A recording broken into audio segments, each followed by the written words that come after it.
Aku tidak menerima saran darimu. Raden menjulurkan tangannya tanpa daya, dan menatap Damar dengan senyum yang dipaksa. Raden adalah orang dengan sikap yang sangat palsu, dan memang begitu sejauh yang Damar ingat. Dia adalah orang pertama generasi ketiga dengan garis darah langsung dari keluarga Ardiansyah. Dia tumbuh di keluarga kaya, dan merupakan pewaris pertama dari keluarga Ardiansyah. Karena itu sikapnya sangat arogan dan sejak kecil dia sudah memandang rendah semua orang. Selain itu, pria ini cukup pandai, dan dia lebih tua 3 tahun dari Damar. Saat Damar masuk kuliah pada usia 18 tahun, Raden yang saat itu baru berusia 21 tahun, telah belajar S2 di sekolah top 5 di dunia. Benar, dia dari kecil sudah loncat sekolah, dan dari segi nilai, dia sangatlah berprestasi. Saat Damar masih muda, nilainya juga cukup bagus dan Rudi juga cukup mampu, jadi Damar juga dihargai oleh keluarga Ardiansyah. Damar pun dibesarkan sebagai tangan kanan dari Raden. Karena Damar yang lahir bukan dari keluarga utama, dia mungkin bisa mengelola perusahaan, tapi pasti tidak akan mewarisi saham dari keluarga Ardiansyah, dan hanya akan menerima gaji. Jadi sejak kecil, Raden telah menunjukkan rasa superioritas saat menghadapi Damar. Saat ini juga seperti itu. Matanya yang menatap Damar, nada bicaranya, semuanya menunjukkan penghinaan. Mata Damar menatapnya, kemudian dia menghela napas dan berjalan pergi untuk membuka pintu mobil. Mobilku bukanlah mobil yang bisa dinaiki orang sepertimu.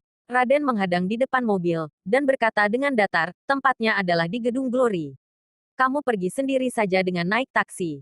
Aku akan menunggumu di depan pintu Glory. Ayahkulah yang bersedia mengajak kalian untuk pergi ke tempat mahal seperti itu. Setelah mengatakan itu, dia membuka pintu mobil, duduk di kursi pengemudi, dengan cepat menyalakan mobil, dan langsung melaju pergi. Ekspresi Damar langsung menjadi tidak senang. Ayah Raden bernama Ridwan Ardiansyah yang merupakan pemimpin dari keluarga Ardiansyah saat ini, karena kakek Raden telah pensiun. Damar tidak tahu kenapa mereka tiba-tiba mengundang dirinya dan ayahnya untuk pergi makan. Jika hanya mengundang Damar seorang diri, Damar tidak akan ambil pusing. Tapi sekarang, ayahnya sudah dalam perjalanan ke sana, jadi dia tidak punya pilihan lain selain pergi. Kalau dari awal tahu akan begini, aku tidak akan pulang tadi. Damar mengumpat karena dia baru saja naik taksi di dekat Gedung Glory untuk pulang. Kemudian dia pun memanggil taksi lagi untuk kembali ke Gedung Glory. Dengan cepat, taksi yang ditumpanginya berhenti di depan Gedung Glory. Di dalam gedung itu, saat ini sudah penuh dengan orang. Di depan pintu masuk, Raden berdiri di sana dengan setelan jas dan sepatu kulitnya. Setelah melihat Damar, wajahnya masih menunjukkan ekspresi menghina, dan dia berkata sambil melambaikan tangannya, ayo masuk. Mereka berdua berjalan masuk, naik menggunakan lift dan langsung menuju ke lantai 5. Lantai 5 berbeda dengan lantai 1. Instalasi lantai pertama dilengkapi dengan lobi dan kursi dek, sedangkan lantai 5 semuanya adalah single private room, dan suasananya jauh lebih nyaman dan tenang dibandingkan lantai 1. Apa kamu tahu Gedung Glory ini tempat apa? Setelah tiba di lantai 5, Raden berkata sambil tersenyum ringan. Gedung Glory adalah restoran terbaik di LH dan lantai 5 adalah tempat makan termahal di LH, dan juga merupakan tempat makan terenak. Ayahku membawa kalian kemari benar-benar pemborosan saja. Damar tidak memedulikannya. Raden mencibir saat melihat Damar tidak berbicara, kemudian dia berjalan ke arah depan, dan Damar mengikuti di belakangnya. Sampai di depan pintu private room, Raden membuka pintu dan berbicara ke arah dalam ruangan, ayah, Om Hengki, aku sudah bawa Damar kemari. Damar mengikuti ke depan pintu, dan setelah itu dia segera mengerutkan alisnya. Di dalam ruangan, ada sebuah meja bulat yang besar dan tidak banyak orang yang duduk di atas kursi. Hengki yang dicari Damar pun ada di antara mereka. Dia duduk di sana bagaikan duri yang menonjol keluar, dengan tangan yang memegangi gelas yang diayunkan. Selain itu, di sana masih ada beberapa orang, Rizky Sitara yang bertubuh kekar, dan seorang gadis yang duduk di sampingnya. Saat pandangan Damar jatuh pada gadis itu, tubuhnya langsung gemetaran untuk sesaat. Gadis itu sangat cantik dan sangat mirip dengan Gladys Sitara. Dia memiliki rambut hitam panjang, mengenakan gaun hitam, dan duduk dengan tenang di sana. Melihat Damar berjalan masuk ke dalam ruangan, dia mengangkat kepalanya dan menatap Damar. Sekilas terlihat pandangan rumit di matanya, kemudian dia menundukkan kembali kepalanya dan menatap meja. Dia adalah Dinda, 9 tahun yang lalu. Saat insiden itu terjadi pada Damar, dialah pemeran utama wanitanya. Damar tidak pernah mengira dia akan datang ke tempat ini juga. Selain mereka, tersisa Rudi yang duduk di sana dengan sedikit canggung.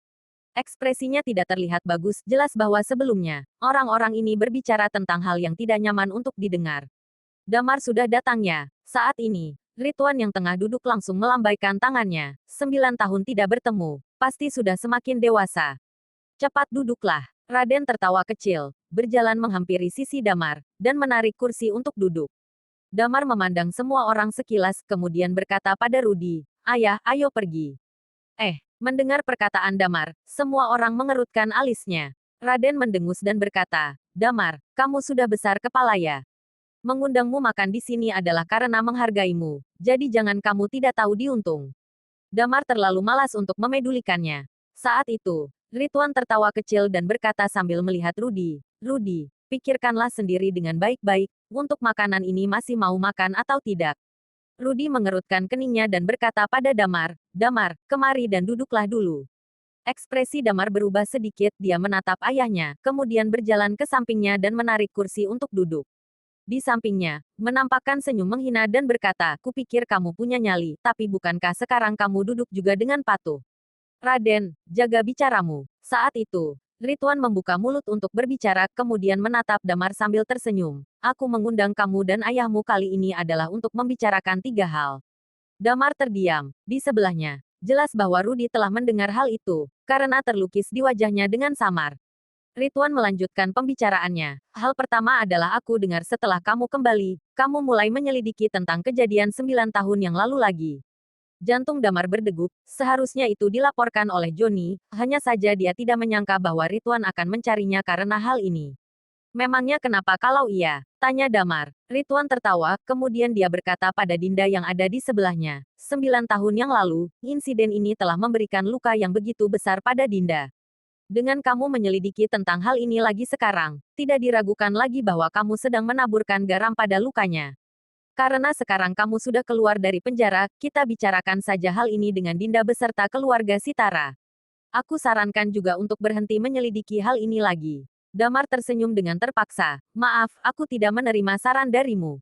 "Jangan buru-buru, dengarkan dulu perkataanku sampai selesai," kata Rituan. "Kamu kembali ke LH karena masalah ini, membuat masalah dengan Diska, dan berkonflik juga dengan Rizky. Kami bisa membantumu menyelesaikan semuanya sepenuhnya, dan membuat mereka tidak mencari masalah dengan kalian lagi." "Hal yang kedua, berbicara sampai di sini," Rituan berkata dengan datar. "Hal yang kedua ada sedikit hubungan dengan ayahmu. Rudi saat ini menjabat sebagai wakil direktur di Navis Group. Keluarga Ardiansyah dan Navis Group memiliki hubungan kompetitif dalam banyak industri. Tidak tahu mengapa, Navis Group suka sekali melakukan persaingan dengan kita, dan ini bukanlah hal yang baik. Jadi aku harap dia dapat berdamai dan memilih keputusan yang menguntungkan kedua belah pihak." Damar terhibur dengan perkataannya. Navis Group melakukan persaingan dengan keluarga Ardiansyah tentu saja karena hubungannya dengan Damar. Saat itu, Rituan melanjutkan, "Dan untuk hal ketiga, sangatlah mudah. Selama kamu menyetujui kedua hal barusan, aku bisa mengajukan agar nama kalian muncul di silsilah keluarga lagi, dan kembali diakui." Hati Damar sedikit tergerak, karena dia sekiranya telah tahu apa yang membuat ayahnya bingung. Memang diakui kembali itu cukup bagus, tapi dulu keluarga Ardiansyah memperlakukan mereka dengan sangat keterlaluan. Jadi mereka dari awal sudah biasa melihatnya. Yang terpenting adalah satu poin, meski katanya adalah diskusi dan memberikan saran, tapi pada kenyataannya itu adalah ancaman. Itu berarti bahwa jika Damar ingin melanjutkan penyelidikan, keluarga Ardiansyah dan Sitara tidak akan membiarkannya begitu saja. Rudi sepertinya sangat cemas bahwa dirinya akan menghadapi pembalasan dari kedua keluarga itu, sehingga membuatnya merasa sedikit bingung. Damar menatap seketika Dinda yang duduk menunduk di sampingnya, kemudian berkata, "Ayah, ayo kita pergi." Bersambung.